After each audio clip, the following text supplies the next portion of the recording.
اولئک اعظم درجۃ من الذین انفقوا، جنہوں نے مکہ فتح ہونے سے پہلے خرچ کیا ہے ان کے بڑے درجے ہیں، من الذین انفقوا جنہوں نے خرچ کیا، من بعد مکہ فتح کے بعد، وقاتلوا اور جنہوں نے قتال کیا مکہ فتح کے بعد، لیکن وکلا وعد اللہ الحسنی، لیکن سب کے لیے جنت کا وعدہ ہے، سب کے لیے جنت کا وعدہ ہے۔ یہ بات صحابہ کی ہے کہ جنہوں نے مکہ فتح سے پہلے ایمان لائے وہ بھی جنتی، بعد میں ایمان لائے وہ بھی جنتی، آخر میں ایمان لائے وہ بھی جنتی۔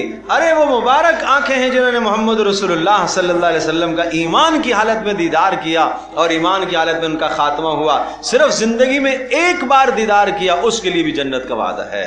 یہ ہے وَكُلًّا وَعَدَ اللَّهُ الْحُسْنَى۔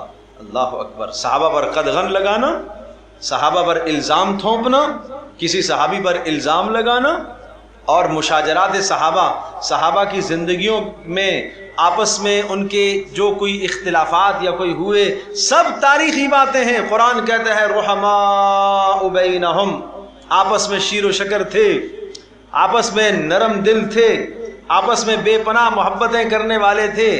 اگر کوئی تاریخی بات آتی ہے تو ہم پہلے اس آیت کو دیکھیں گے، پہلے نبی کی سنت کو دیکھیں گے، سیرت کو دیکھیں گے۔ اگر یہ کوئی تاریخی بات آتی ہے تو ہم اس تاریخی بات میں تعویل کریں گے، تعویل نہیں ہوگی تو ہم ٹھکرا دیں گے اس کو۔ صحابہ کا مقام بلند ہے، سب کے سب جنتی ہیں، سب کے سب عادل ہیں، سب کے سب انصاف کرنے والے ہیں۔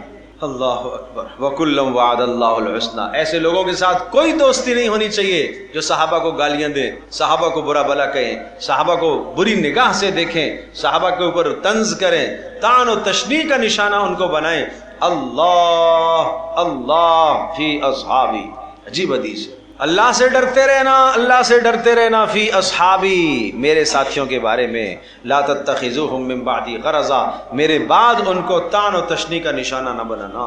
فمن احبہم، جو ان سے محبت کرے گا، فبحبی احبہم، وہ میری محبت کی وجہ سے ان سے محبت کرے گا، اور جو ان سے بغض رکھے گا اس کا بغض مجھ سے ہے، اس لیے ان سے بغض رکھ رہا ہے۔ اس سے بڑھ کر کیا چاہیے؟ اور اس لیے کہ شاگرد ہے نا صحابہ رسول اللہ صلی اللہ علیہ وسلم کے، تو شاگرد سے محبت رکھنا استاد سے محبت رکھنا ہے۔ شاگرد کی خوبی استاد کی خوبی ہوا کرتی ہے، اور شاگرد کی اگر کوئی برائی ہے تو وہ استاد کی برائی۔ اس کا مطلب معاذ اللہ ثم معاذ اللہ یہ ہوا کہ محمد رسول اللہ صلی اللہ علیہ وسلم نے صحیح تربیت نہیں کی ان کی، یہ تو نبوت پر حملہ کر رہا ہے۔